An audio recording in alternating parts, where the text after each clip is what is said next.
फगुआ के दिन एहो पिया बाहर बितैला हो, एहो पिया बाहर बितैला हो, एहो पिया पूरा बाबा अरिया कर झकझोर तू घर बोल काहे न अइला हो, एहो पिया पूरा बाबा अरिया कर झकझोर तू घर बोल काहे न अइला हो। होलिया खेलैला यहो धानी तरसै छै मनवा हे, यहो धानी तरसै छै मनवा हे, यहो धानी होलिया में छियै परदेस यही से हमर अखिया बरसे हे।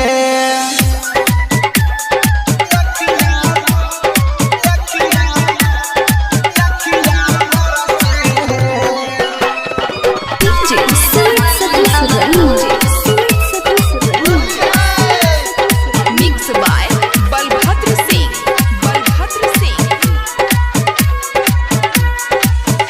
कबले जोगा के एहो पिया राखब जवनिया हो, एहो पिया राखब जवनिया हो, एहो पिया होलिया में देबरू कर तंग डालल रंग कैसे माना करब हो, एहो पिया होलिया में देबरू कर तंग डालल रंग कैसे माना करब हो।